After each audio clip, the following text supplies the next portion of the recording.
Bonsoir tout le monde, c'est Antoine, j'espère que vous allez bien. Vidéo réaction concernant le match entre le Paris Saint-Germain et l'AS Saint-Etienne. Victoire 4-0 du club de la capitale qui s'est imposé très largement face à des Verts. Un temps satisfaisant, puis un autre temps très décevant, vous allez comprendre pourquoi. Donc victoire 4-0 du Paris Saint-Germain ce soir, qui a effectué une première mi-temps très moyenne, voire nulle, et vu qu'ils sont trop forts par rapport au championnat, ils ont quand même mené 1-0 à la mi-temps. Et puis après deuxième mi-temps, ils ont été plus sérieux. Et là, ils en ont mis 3 autres. 4-0 score final. Emballé, c'est pesé. On prépare bien Liverpool. J'aimerais bien faire une vidéo comme ça où je dis juste ça. Et là où je vous dis au revoir, merci beaucoup, c'était sympa. Non, le problème c'est que je suis chiant. Donc je vais nuancer. Ah bah oui, je vais apporter des précisions sur ces propos qui sont pas faux. Ils sont pas faux ces propos, mais... J'ai eu une voix étonnamment aiguë à l'instant. Non mais ces propos ne sont pas faux. Maintenant le mec va forcer le trait pour avoir une voix bien grave et tout, bien viril, avec son beau polo et tout, il va être viril. Non mais plus sérieusement, je vais un peu nuancer. Première mi-temps, oui, PSG a pas été terrible. Maintenant cela peut s'expliquer déjà par la bonne performance des Verts, parce qu'il y avait un adversaire ce soir, et l'AS Saint-Etienne a fait plutôt une bonne première mi-temps, où je les ai trouvés plutôt cohérents. Face à des Parisiens donc un peu... en expérimentation, on va dire, hein. Il y a eu plein de choses, plein de tentatives cette première mi-temps. J'ai vraiment du mal avec cette phrase. Non mais quand on regarde le 11 de départ du PSG, pour moi il n'y a que 4 joueurs qui apportent véritablement des certitudes, des garanties totales à Thomas Tuchel. Je m'explique. Pour moi il y a Kimpembe, Thiago Silva en défense centrale qui sont au-dessus depuis le début de la saison, ils sont monstrueux. Donc là pas de souci, ils sont très forts. Il y a Angel Di Maria qui depuis janvier 2018 est tout simplement hallucinant avec le Paris Saint-Germain, et puis Cavani parce que monsieur Edinson Cavani, je n'ai pas besoin d'expliquer, il est trop fort cet Uruguayen. Et puis, le reste, c'est un peu plus compliqué. Areola, alors il est très bon Areola, mais il est en balance avec Buffon, il n'était pas sûr d'être numéro 1 en début de saison, puis maintenant il est numéro 1, puis on sait pas trop, puis il a fait un super match face à l'Allemagne, puis un moins bon match face aux Pays-Bas, puis c'est un peu pareil au PSG, il fait des belles choses, puis il fait des moins bonnes choses, bon... On n'est pas certain de grand chose avec Areola, comme on n'est pas sûr de grand chose avec Meunier, que je trouve très moyen depuis le début de la saison. Voilà, je sais pas où il est le mieux, moi je pense qu'il est plus fort dans un système à 3 défenseurs, mais on joue à 2, donc c'est plus compliqué.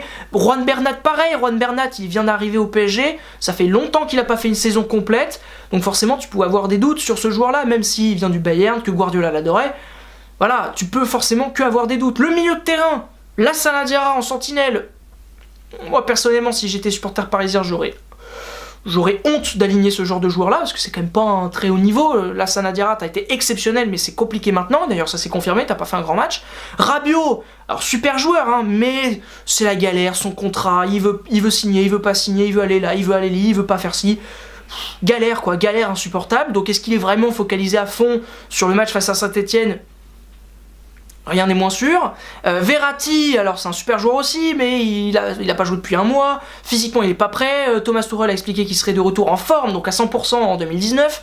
Donc autant te dire que tu peux avoir des doutes. Et puis pareil pour Draxler, alors très bon joueur aussi, mais encore une fois remplaçant de Neymar.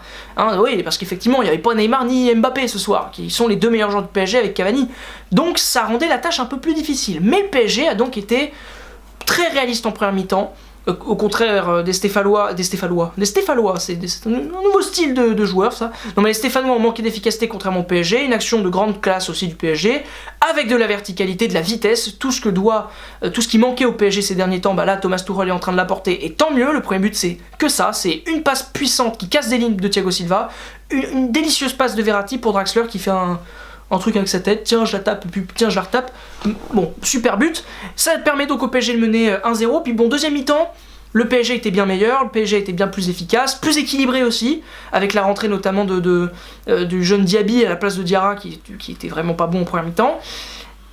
Cela a donc permis au PSG de dérouler plus facilement son jeu, mais c'est surtout que les Stéphanois à côté, bah, ils s'en pouvaient plus, ils étaient totalement claqués les Stéphanois en deuxième mi-temps. Cela peut peut-être s'expliquer par le fait qu'ils rentrent menés 1-0 à la mi-temps après vraiment une bonne performance. Ils ont été bons en première mi-temps mais ça ne passait pas, peut-être que le moral en a pris un bon coup. Et puis les Parisiens ont déroulé, parfaite préparation pour Liverpool, alors évidemment ce sera différent face au club de Mohamed Salah, à cette équipe qui a fait rêver tout le monde la saison dernière. Mais le PSG a parfaitement préparé son coup. Voilà, ils ont 4 jours maintenant pour préparer ce match, 3 jours pour préparer ce match, et on espère que ça va bien se passer pour les Parisiens. Évidemment, avec la Ligue des Champions, puis quelle attente, j'en peux plus, je veux absolument voir les matchs de Ligue des Champions, c'est bon, ça y est, je ne pense qu'à ça maintenant, c'est terrible. Et alors Avant de terminer la vidéo, petit mot quand même sur le match qui s'est déroulé juste avant, entre Nice et Rennes, victoire donc des Niçois 2-1, qui se sont imposés, alors même si les Rennais peuvent avoir des regrets, voilà, ils ont raté un pénalty en début de match, ils ont mené au score 1-0 et puis finalement ils perdent 2-1. Bah, tu peux avoir des regrets, mais la victoire niçoise elle est méritée parce que c'est vraiment l'équipe déjà qui faisait le plus sur le terrain, qui tentait le plus, ça joue bien à Nice et il y a de belles choses qui se font.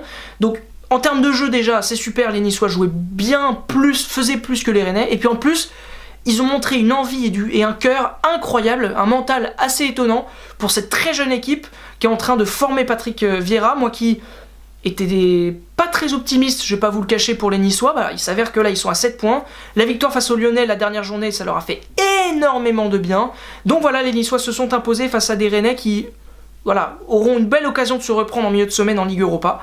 Victoire donc des Niçois qui ont bien ouvert le bal avec 2 magnifiques buts en plus, enfin un but exceptionnel de Pierre Lesmelou. Donc c'était vraiment très sympa comme match, très belle journée de vendredi. On va terminer la vidéo là-dessus. Merci beaucoup de l'avoir regardé cette petite vidéo. Si vous l'avez apprécié, c'est très simple, vous likez, vous partagez, vous commentez. Vous savez quoi faire évidemment. Demain, plein de nouveaux matchs très intéressants dans cette Ligue 1 Conforama. Et moi je vous dis du coup à demain, hein, puisque je vous ai parlé des matchs de demain, c'est que demain je reviens. Ah bah oui les gars, forcément. Allez, ciao tout le monde.